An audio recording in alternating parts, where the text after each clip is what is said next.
What is up, everyone? Brandon Ferst, aka First Report, representing the First Off the Bench podcast network. Everyone comes off the bench.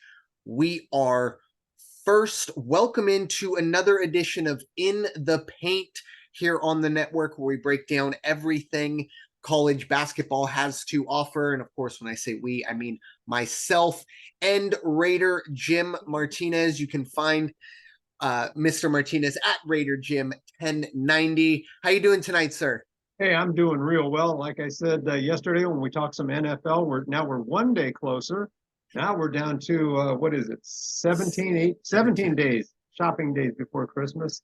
Weather's nice outside, and boy, basketball's in full swing, wacky and wild. Definitely. A little bit under the weather last week, so we didn't record, but it was a crazy week, and it's been a crazy season. It's a kind of the early theme, and I think a continuation of what we saw in March Madness, which ended up, of course, being really the craziest tournament in recent memory, probably of all time, at least since it's gone to, of course, its 64 plus iterations. So it's been an interesting start to the season. Even before we hit record, you kind of brought it up there, Raider Jim. Purdue had dominate. I mean, well, didn't dominate, but I mean, looked really good in Maui. Ended up winning maybe the best Maui Invitational we've ever seen, top to bottom. They ended up going and getting the win, and couldn't get the job done. I believe it was Northwestern, which isn't going to end up being a good loss, but I don't know if it's necessarily a bad loss. They tumble a little bit. Very, very unforgiving was the words you brought up, which I thought were perfect. But we even brought up, Arizona early on.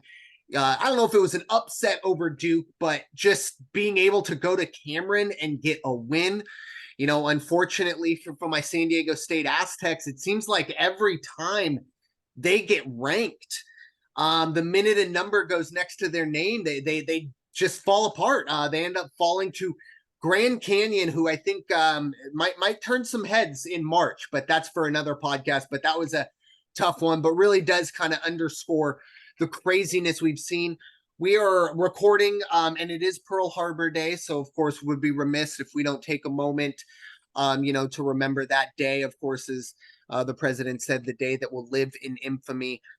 Still a day that you got to take a moment to think, obviously that day and everything that came after that. But we are essentially a month into college basketball, not even. And we only have 14 unbeaten teams. It really goes to show that this year is wide open. Raider Jim, what are your early season thoughts, as we do kind of get ready to turn our attention towards conference play? Well, I think the ones that stand out for me the most are, of course, we talked about it a couple weeks ago, and we talked about it frequently last year. Both of us, I think, kept waiting for Izzo's boys to make that big Michigan State Spartan run that they always seem to make, and it just never happened. They were middle of the pack, or sometimes a little further back than that, and they could never get themselves up to the front. And they're already starting out again that way this year. I believe I think they're 4-4. I think they're 500 right now, something like that. Part of that has to do with, they had this great recruiting year. They thought that they were going to have all these recruits come in, and that was going to, solidify everything and get them back on track. They have Jeremy Fears, Colin Carr, the big dude, Xavier Booker, and it's just not happening. And sometimes, maybe not an apples to apples comparison, but it's kind of like in baseball. You bring in a Tatis Jr., you bring in a Manny Machado, you bring in a Juan Soto, and all the poor Padre fans like myself are like, wow, unbeatable. Huh. Not so. And that goes down to you can't buy chemistry. So you should be able to recruit chemistry if your coaches are doing their jobs. But I guess when it gets there, it just didn't happen for Michigan State. We saw the same thing happen last year with the Kentucky team. That was just not Kentucky at all. Other team, you already mentioned them, Duke. Duke, lost to Arkansas, and then they lost to Georgia Tech. Not good looks for them, but same thing.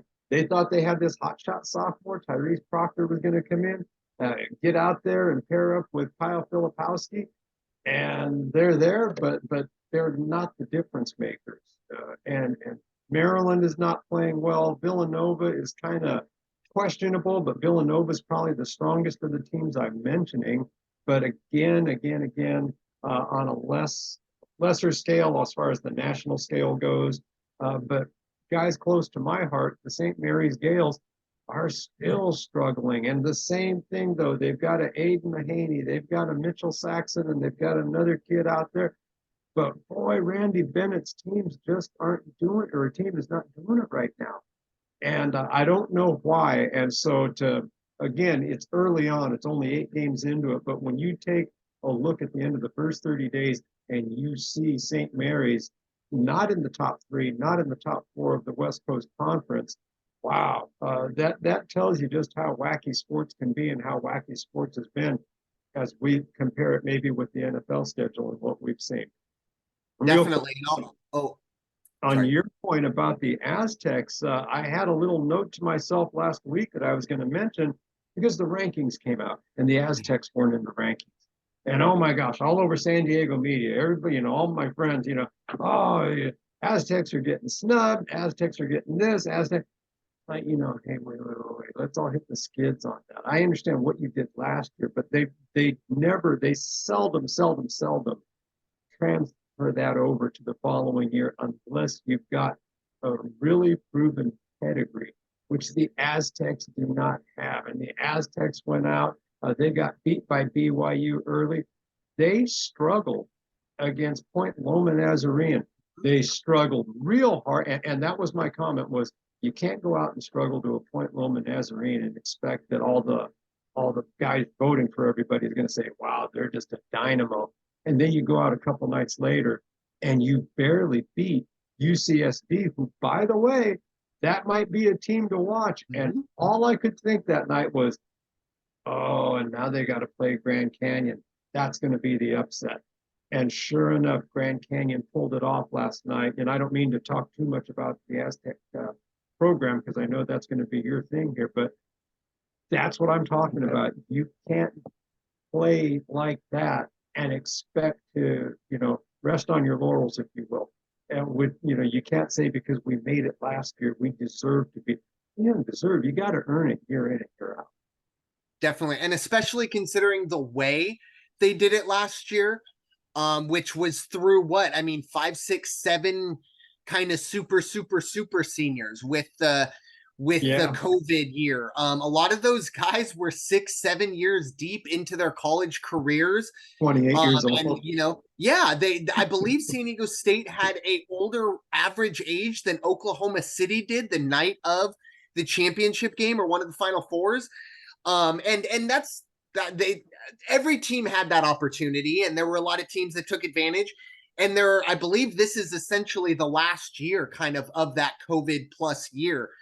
And yeah, for the Aztecs, it's been Jaden Ledee has been an incredible bright spot, and obviously I'll get a little deeper into it.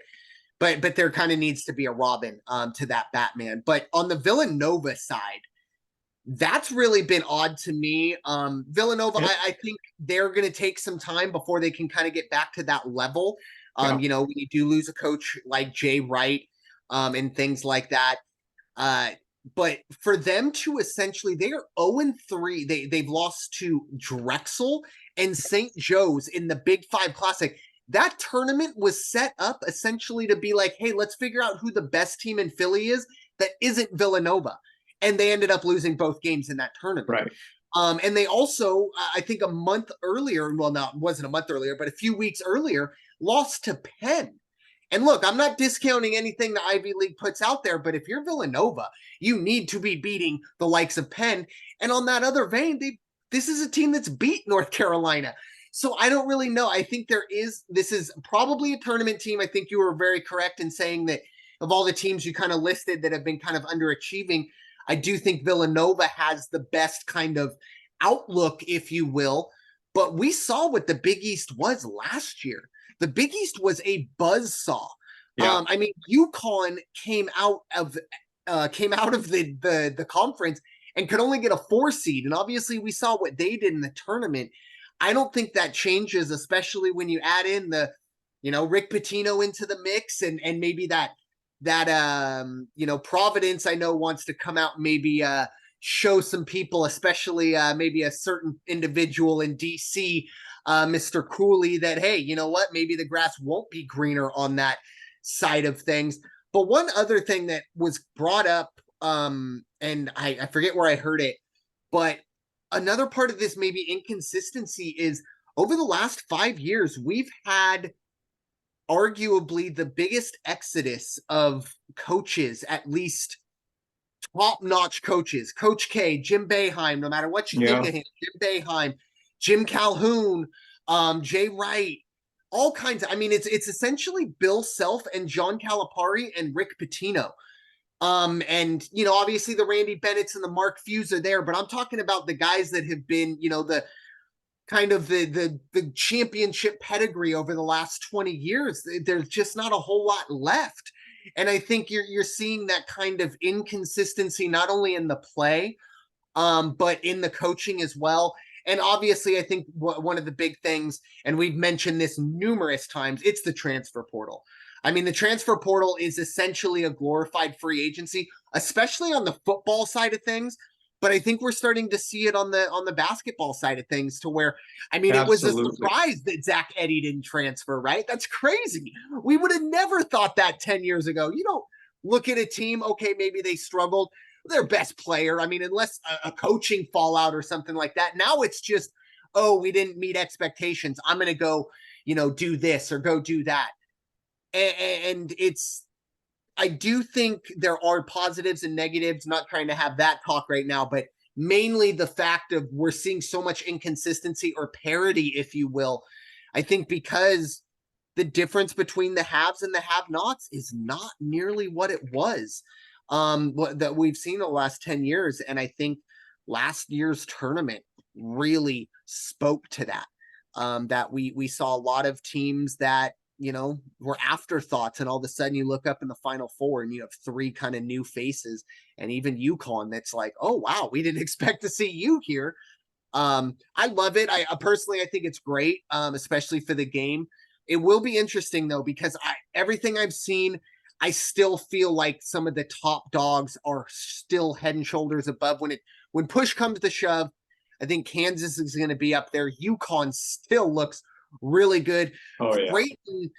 Creighton might be the best shooting team I've ever seen, top to bottom. I mean, their bench might be able to put some 3-point competitions to shame. So I'm excited to see how not only this end of the conference kind of end of non-conference, I should say, finishes, and then into next year.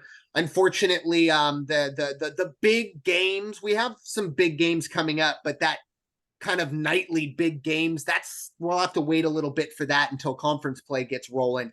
But it's been a hell of a season. And as I've said, look, just because it's not a ranked versus ranked doesn't mean we're going to see any upset, as we've seen numerous times. So, but any other final thoughts there on that before we shift over to our team reports and start focusing on those Zags? So just real quick again on going back to the Aztecs for just a minute, because the more I think about it, we just got to make sure that the San Diego fan base takes a realistic look at this. If you look at the Mountain West right now, and even though again, only talking 30 days, well, pretty soon it's going to be, guess what? It's already January. Oh, guess what? It's February. Right now, you're looking at an undefeated Colorado State team at the top, followed by an undefeated Nevada team, followed by New Mexico and Utah State, both 8-1. And then you have the Aztecs. So they're going to have their work cut out from them. And the other thing is, if those teams, the caliber of their play has stepped up, as it's looking like maybe the caliber of play in the Mountain West has really stepped up. If that's the case, boy, the Aztecs are going to have a long, hard conference schedule, and boy, they're going to take some bumps and bruises along the way. And there's a big target on them. Everybody in the Mountain West last year watched them, and I'll tell you, at least on the Facebook side of things, I try to stay off of Twitter and X just because it's just so negative. But on other social media platforms, I did see a lot of Boise State and Colorado State fans going, look, obviously we're we're enemies during the season, but it's great to see what you're doing for the conference. And now it's kind of, I expect, and it's always been the case, at least for the last 10 years for San Diego State, but you're going to get the best effort. This is kind of for a lot of these teams, for the Air Forces, you know, and the Wyomings and stuff like that. This is kind of their national title, if you will, you know. And I think San Diego State, that just gets magnified after, of course, their appearance in the national title game last year. And I've always said it, and it has to be brought up. The Mountain West, it is the toughest conference to travel in. A lot of odd airports. A lot of times you're flying into states that you're not even playing in, and you're driving 3 hours across the border. I'm looking at you, Wyoming. That Wyoming, right? Yeah, I think you had to fly into like Colorado and drive for 3 hours into Wyoming. So there's always a story of, oh, the flight got delayed. They didn't get in till whatever 7 this morning, and they didn't get to shoot around, blah, blah, blah.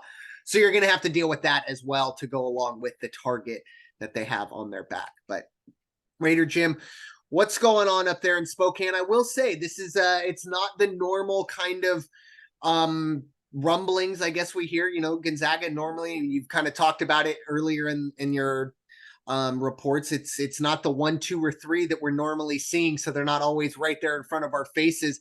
They're just kind of going about doing what they got to do. But what's going on up there in Spokane with the Gonzaga Bulldogs? Thank goodness they're not in the spotlight. I said it 2 weeks ago. I'm almost happy that they started the season ranked 11. They took a loss to Purdue, which everybody expected, so it wasn't like that made anybody, you know, go ooh and ah and oh my gosh, what's wrong with the Zags? Anybody that Purdue beats, nobody's going to say that.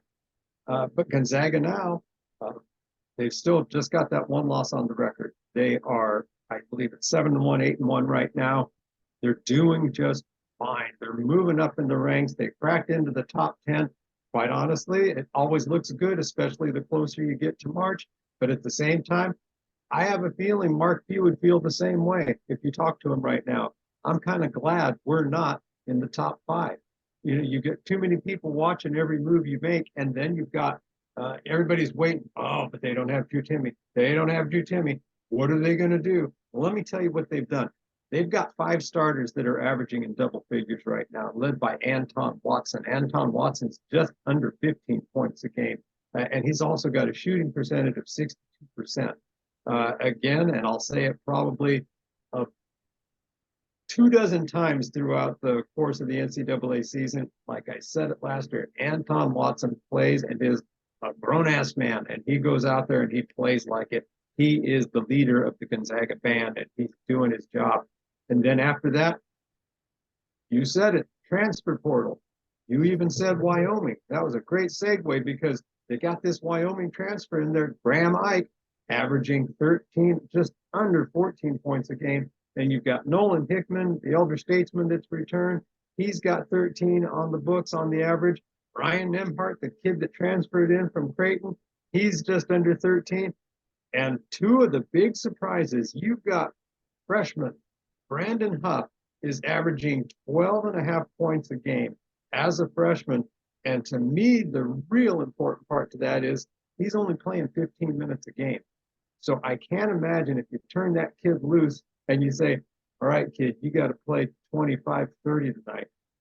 Show us what you got. If he's averaging 12 with that kind of time, he's got potential to put on a lot more points in the scorebook.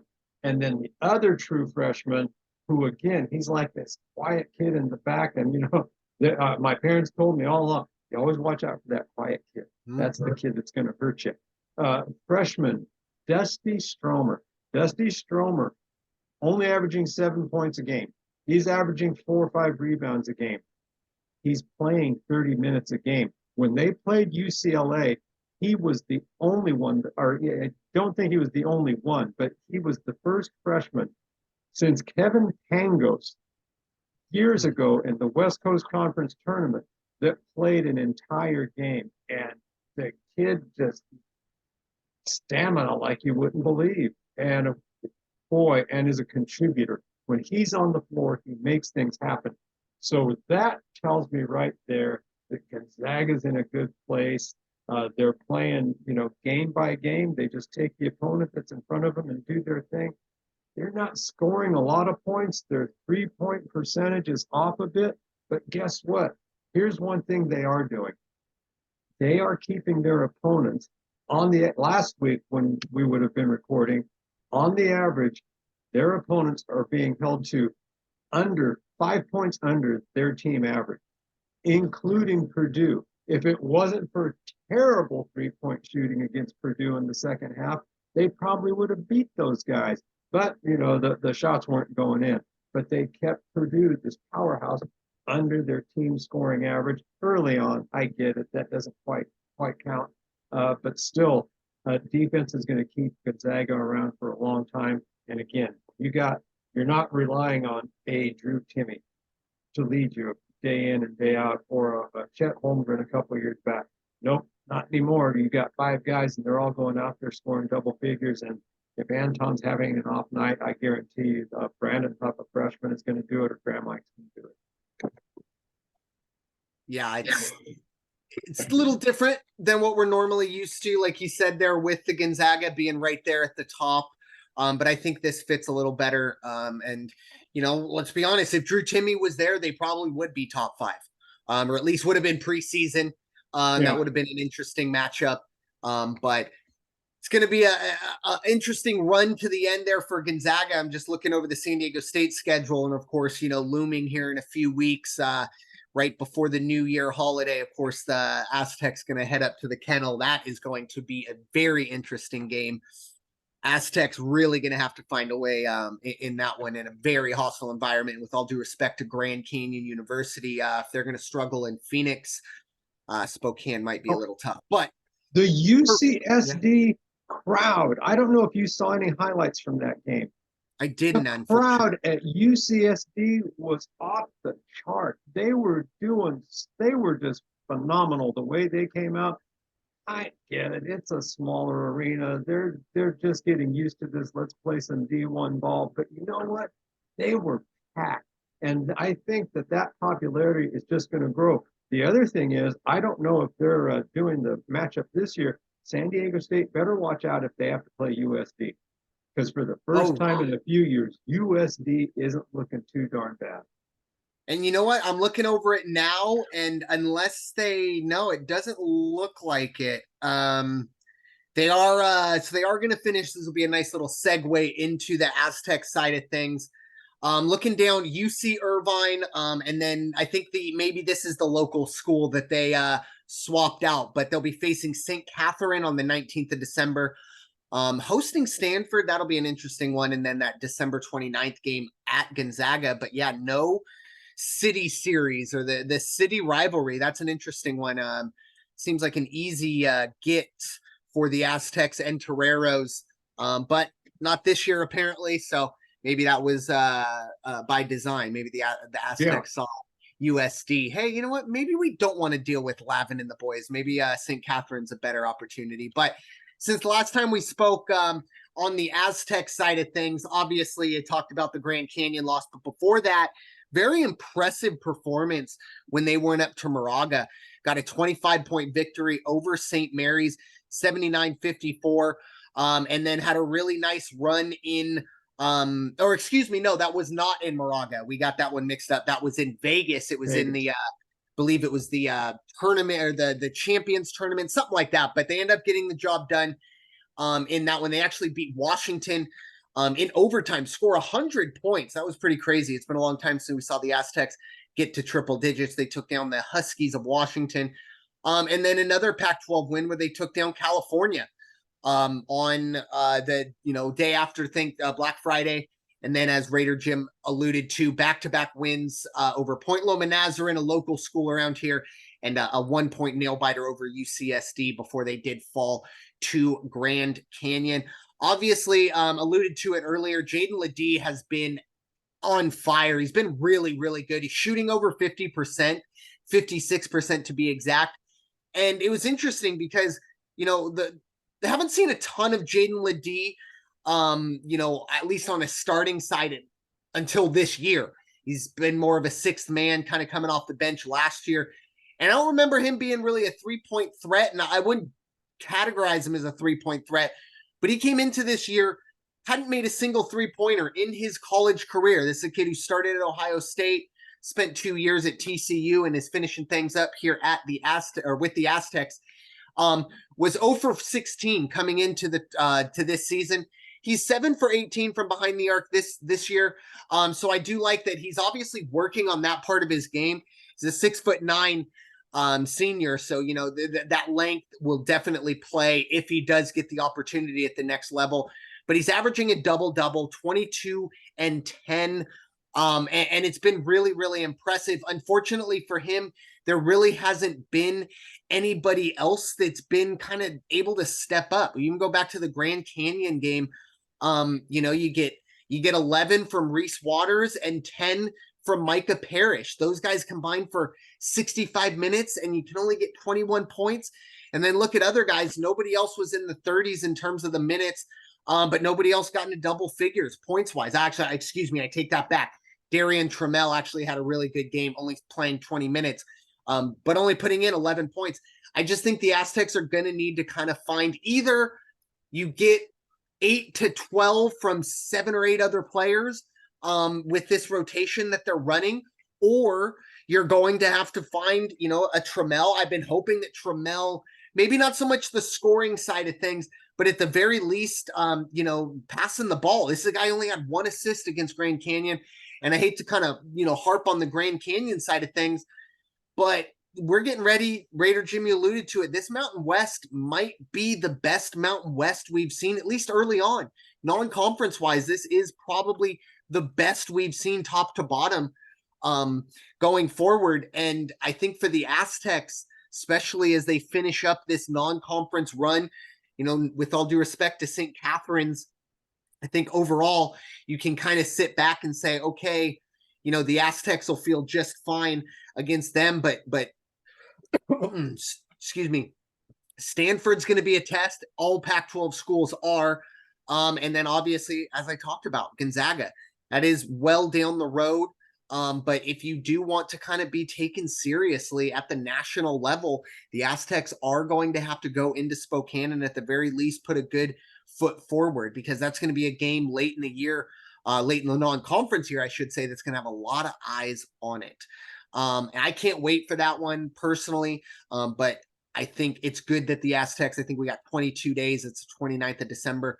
3 games before that, they'll play UC Irvine on Saturday and then have 10 days off before they face St. Catherine, a little bit of a bye week there. So I think the kids have finals too. So that is kind of planned in that situation. And it's always nice because for the Aztecs, the winter session is a little tough because you have a lot of kids that head back home for the holidays, the intercession break. So the home crowd, the student section isn't as crazy just because, like I said, kids aren't on campus during the holidays. So it'll be interesting to see how the Aztecs kind of finish up this non-conference run. But yeah, that game against Gonzaga, can't wait for that one, even though I don't know how excited I'm going to be when that game's going on, just because I think Gonzaga is just a more polished and more well-rounded team. But the Aztecs proved me wrong a lot last year, especially in March. And Gonzaga has a game against Washington coming up. I believe it's Monday. And then also, right after that, they are going to, before they play the Aztecs, they are going to face UConn. So, okay. When you talk about teams that schedule tough non-conference schedules, U doesn't back down. Neither does Randy Bennett. And of course, it really, really pays dividends for the programs and for the kids when they get in there and it's muscle up.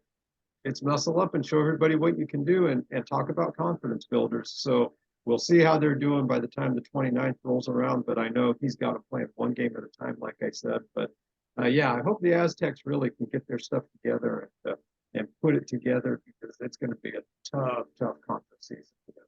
It is, and for few going out and scheduling, I think for him as well that Gonzaga is now a legitimate team. I think a lot of times you see those big schools, the Washingtons, the Arizonas, the UConns, they'll be okay if they fall to Gonzaga, because that's not going to end up in their bad loss category. And conversely, same thing for Gonzaga. If they go out and put a good effort forward, but fall a little short against a UConn team, that's not going to cost them. If anything, it'll cost them a seed. But it's not going to cost them a bubble or anything like that. Unfortunately, it's going to be the Portlands and the USFs and the USDs that might get them later on, with all due respect to those programs. But that's what a lot of these big schools look at when they're scheduling. Can we afford to lose to this team? Especially if you go either neutral or on the road, you want to make sure that, unfortunately, kind of what happened with the Aztecs. You don't end up going to Grand Canyon and losing that one on the road. But I do think that Grand Canyon loss might not end up being a good loss, but I also don't think it's going to be a bad loss. I think that Grand Canyon team's really, really good, and they've been building that program for quite some time. Who I don't know if you know it off the top of your head who the head coach is there, or who was the head coach. I do not. He was a former NBA player, and it's kind of on the tip of my tongue. Let me see if I can pull it up real quick. But yeah, it's been a program that has been built really over the last few years. And it's really nice to kind of see them finally getting there, but wasn't able to pull it up right away. So, but anyways, with that being said, time to focus on our player spotlight. And it's a nice little segue because, we've talked about the transfer portal. Well, this individual started his career actually in Raider Jim's jurisdiction up there in Spokane. And we're talking about the big center out right now currently with the Arizona Wildcats, Omar Ballo. He is a center. He's a senior. He is 7 feet out of, I was very confident before we got going, but Kulakoro, Mali, out there in Africa. Obviously, Mark Few went on the international side, brought him in, did transfer, went to Arizona. Is the kid who started all 35 games for the Wildcats last year as their center and averaged 14 and 9 for the Wildcats last year. This year, numbers down a little bit, but I think that's also because Arizona has a lot more talent, or at least Caleb Love, first one that jumps out to me, jumping out. But he's currently averaging 12 and 6 for the Wildcats, who have been very, very impressive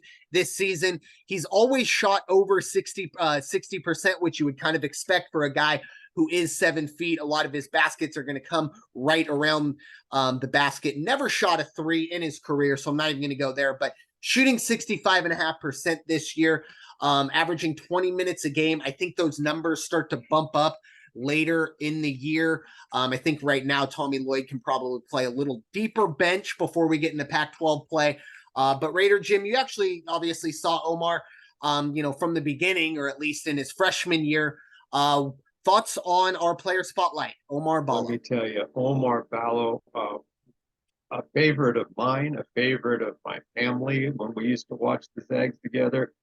And he reminded me of, there was a kid that played at Gonzaga maybe 5 years before that. Maybe it was a little more than that. JP Batista out of South America. And JP was really, really good. Big kid, big presence in the middle, solid. Only difference between he and Omar is JP was a little bit quicker with the feet, from what I can remember. And he could have an outside shot if he had to. Omar is very, very good. Didn't really start playing basketball until he was kind of junior high age. And they sent him from Mali to Spain, I believe it was, or somewhere within the Spanish region like that. Kid didn't speak Spanish, but he was invited to go play. They saw the potential in him. He practiced basketball 3 times a day or something like that. I mean, the guy was eating, sleeping, and living basketball. And then ended up being put on some international junior teams where he, of course, was a standout and, named to several first teams. Ended up representing one of the teams from Africa in a junior basketball tournament, and then was recruited by Tommy Lloyd. Tommy Lloyd was one of the big international scouts for Gonzaga, and I believe he was very instrumental in getting Ronny Turioff when Turioff went to the Zags. So he got Ballo over to Spokane, Washington. Omar did well. he wasn't doing too bad as a freshman, didn't have quite the same amount of playing time the second year. And then when Tommy Lloyd transferred, he followed Tommy Lloyd. Let me tell you what, Mark, you did nothing but shake hands to both Tommy Lloyd and Omar. I'm sure when they see each other, it's still nothing but big hugs. There's a lot of love and respect there. And Omar went out and actually made, I believe he was first team last year in the Pac-12 for Arizona. Yeah. And he was, and I don't know if he'll make it this year, but he has done very, very well. He's going to continue to do well. As far as life after the Wildcats, I can see him playing in Europe and having a nice career. Is he an NBA prospect? I really don't think so, because I don't know that he's fleet of foot enough to be that way. However, stranger things have happened. You never know. But I think Omar's a great, great person, great student of the game, because really to start the way he did and to have to overcome the language barriers, wow, hats off to him. And it's kind of an interesting thing. This is a big kid. And if you wonder really where science comes into play in genetics, Omar's mom is 6'5". Wow. His dad is 6'8". The mom is 6'5". That kid was destined to be big and athletic. So, continued success to him. And I will be watching him all through Pac-12 play, through the tournament. And who knows, this may be the end of a run for the Pac-12. Yeah, that's the other kind of the elephant in the room. We'll get to it, I think, deeper into the year. Yeah. Obviously, we don't really cover the college football side of things, but that's the other side of kind of the last hurrah of the Pac-12, and that's kind of what we're looking at here. But I love stories like this, mainly just because, look, Mali, I don't know a whole lot about that country, but I know for a fact that Omar is getting an opportunity. Even if it's not the NBA, the next after the Wildcats, if it's going to Europe, if it's going to play in Spain or this or that, that is a incredible life. It's a kind of destiny changing thing for his entire family.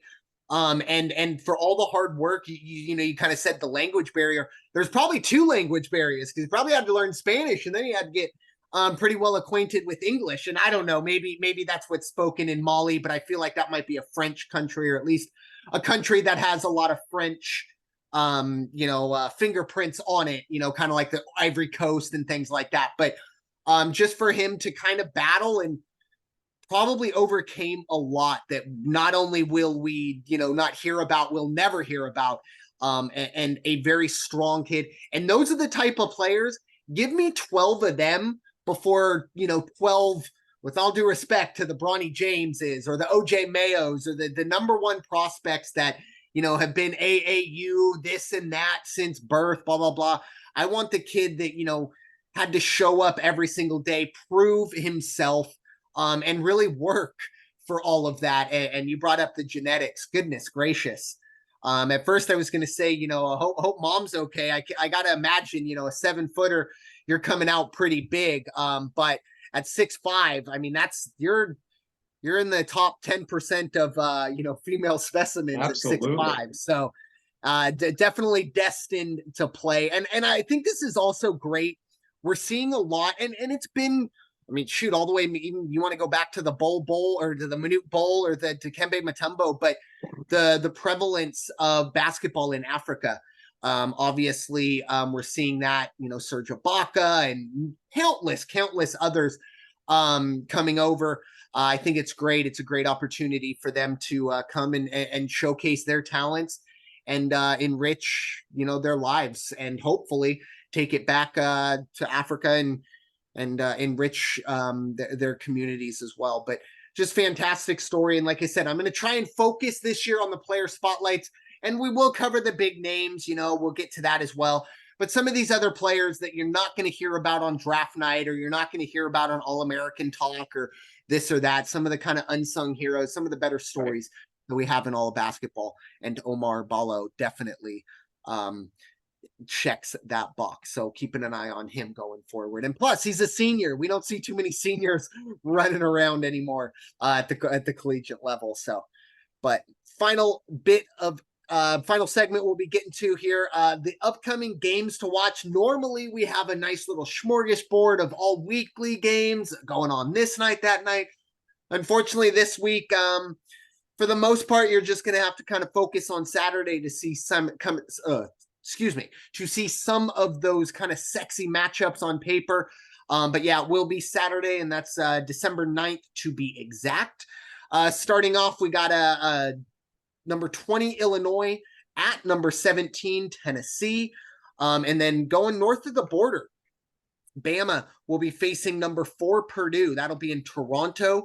Obviously, Bama, not the same team they were last year, but still plenty of talent. Number 23, Wisconsin, they'll be facing the top team in the country, the aforementioned Arizona Wildcats. A team we spoke about earlier, St. Mary's. They're heading to Colorado State. They will face the number 13 Rams of Colorado State, really one of the better stories in all of college basketball. And then a game that I know Raider Jim's going to have a close eye on, the number 7 Gonzaga Bulldogs. They will head to Seattle to face the Washington Huskies. And then a great rivalry game. I believe this is called the Holy War, but it is number 14 BYU. They'll be at Utah. But Raider Jim, I know that the Zags is definitely going to be on your radar, but any other games that I may have missed that might catch your attention this week? Well, I will say the games you have listed, perfect.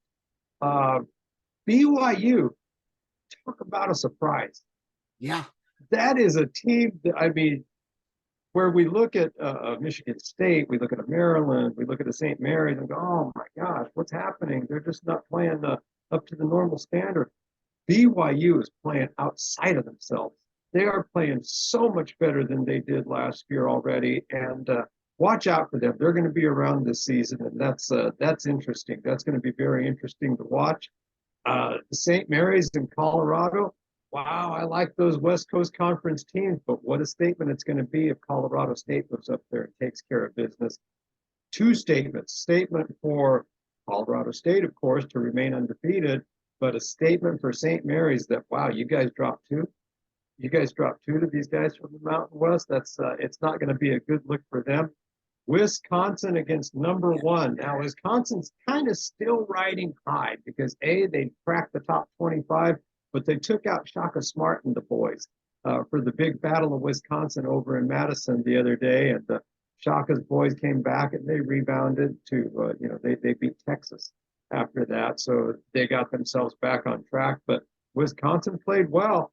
I don't think they're going to have that success because, if I'm not mistaken, this game is in Arizona, at Arizona. It's not on some neutral court. So that should be good. I don't understand, and you may know the answer. Why is Purdue and Bama playing in Toronto?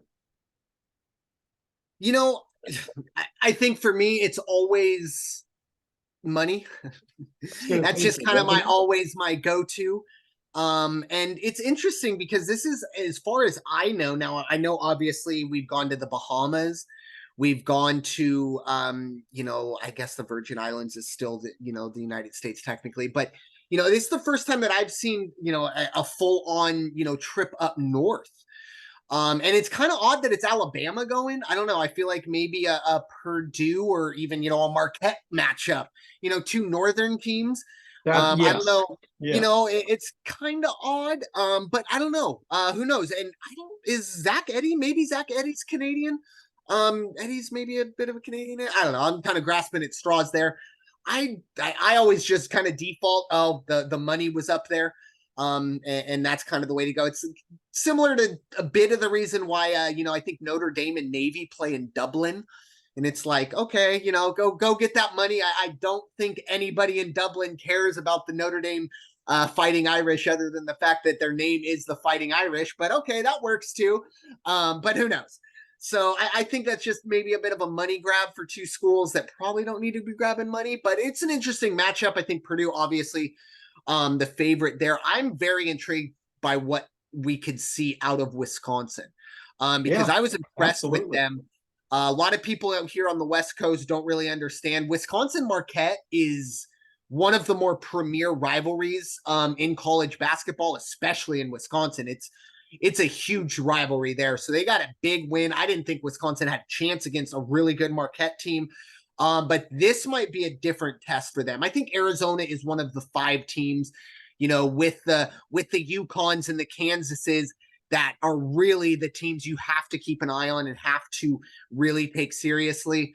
But it will be interesting to see if Wisconsin can kind of, how they stack up, I should say.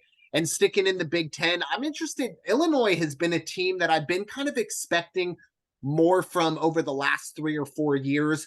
They always seem to flash brilliance and look like, okay, they're going to be a team that, might make a run here or there. And they never really get there. This will be a test going down to Tennessee. I think this, maybe the Big Ten SEC challenge is, whatever they want to call it. But that's going to be a big test going down into Tennessee. I'm excited to see that one. I think there's going to be a really good full slate. This will be the first Saturday that I'm going to be fully focused on college basketball. And I will be keeping an eye on Army Navy football as well, but no college football this Saturday. So it's all eyes on the hardwood, if you will. So I'm excited to dive in and that Wisconsin Arizona game and the Gonzaga Washington game as well, mainly because I want to see how the Aztecs kind of fare in that. Because if the Zags go up and maybe they fall to Washington, something like that, hey, I feel a little bit better because the Aztecs were able to get a win over Washington. Full disclosure, that was at a neutral court. I believe this game will be in Seattle, so it's not apples to apples in that case. But like I said, it's a bit of a common opponent measuring stick preview before we get into that matchup in late December. But really excited to dive deep into it. And with college football kind of now fully calming down, I'm not a big bowl guy. My mom, I'm a big USC fan. My mom said, hey, do you want me to buy you tickets to the Holiday Bowl for Christmas? I said, it's on a Wednesday night. I don't want to be downtown and parking. And she goes, you know what you sound right now? I said, I sound old, don't I? She I was said, going yeah, to say, you sound really like old. me. I don't want to Yeah, go. it's like, I can't be bothered with that. So yeah, I'm not a big bowl guy. I'll watch the playoff, but I don't care about the GoDaddy Bowl or the, Walmart.com 76 Bowl between 2 7 and 6 teams. Very diluted. Yeah, it's too much, and you want to talk about a money grab. But anyways, so it is time for me to kind of fully start to focus weekly now on college basketball. So I'm excited for that side of it. And to really kind of see how these teams, especially Colorado State, is Colorado State for real? Because if they can continue this, they're already at number 13, and we're a month into the season. They might start going up the rankings if they do catch fire and continue to stay undefeated. But with that being said, Raider Jim, any final thoughts for this episode of In the Paint? Final thoughts. I think it's going to be a fantastic NCAA men's basketball season, and hopefully, maybe we'll drop something in about those UCSD Tritons every now and then, just to keep everybody posted on what's happening with them, and we'll see what happens with the Toreros up on the hill at USD. But I hope all the San Diego teams, the Aztecs, the Tritons, and the Toreros have fantastic, safe seasons. But of course, in final thoughts today, you led off the segment with it, but I would be remiss. Today is Pearl Harbor Day, and Pearl Harbor Day is so important to this nation. The travesty of that day, only 9/11 compares to it, and it was very, very similar. If you ever had an opportunity to speak to somebody who was at Pearl Harbor, I was very fortunate as a child and as a student in high school, and even beyond, to have met several Pearl Harbor survivors and to hear their firsthand accounts of what it was like. Being 17 years old and over in the mix of that was just fascinating. At that time, also, my grandfather was serving as concierge to Franklin Roosevelt on the presidential yacht back then. So near and dear to me, and he had a brother who was either on the Missouri or on the Arizona, and he never made it back. So there's a little extra meaning there for me, but always thank those people who have worn or are wearing for what they do day in, day out. It is the ultimate sacrifice, not only for what they're doing, but for their families as well. So, of all the troops, thank you so much. Amen. I will echo that as well. Obviously, today and every day, everyone who defends our freedom, as I always say, so that we could sit here for an hour once a week and talk about something as meaningless as 17 or 18 to 22-year-olds dribbling a ball on a hardwood court while those men and women are fighting so that we have that opportunity to sleep safely in our beds. And it is unfortunate, but sometimes reminders, like Pearl Harbor, are that, what, it isn't. Freedom isn't free. There are people out there that do want to, change things for the worse. And there are people that, luckily for us, we have the brave men and women of our armed forces and at all of those branches that will keep us safe and keep things going. But yeah, Pearl Harbor Day, you should always take a moment and just not only, obviously Pearl Harbor, that moment for them, but also for the domino effect, obviously, of what happened, World War II and all that, and everyone who unfortunately did not make it back. And I will say this, I don't know if I ever said this on the podcast, but if you have the opportunity, and I believe it's on Netflix, so you don't need HBO Go, but if you ever get a chance to watch a show, it's called Band of Brothers.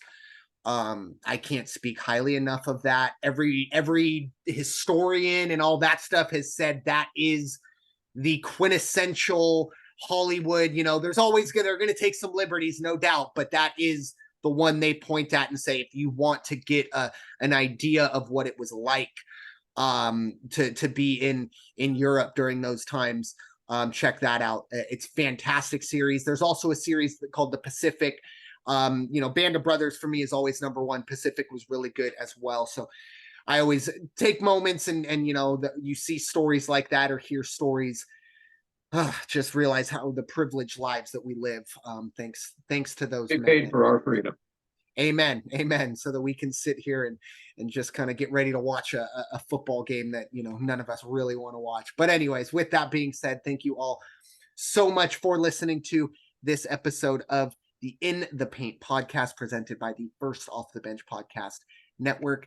Everyone comes off the bench. We are first. It is time for y'all to go wash your hands and stop hating everybody. Talk to y'all very soon. Take care and have a great weekend. Peace out.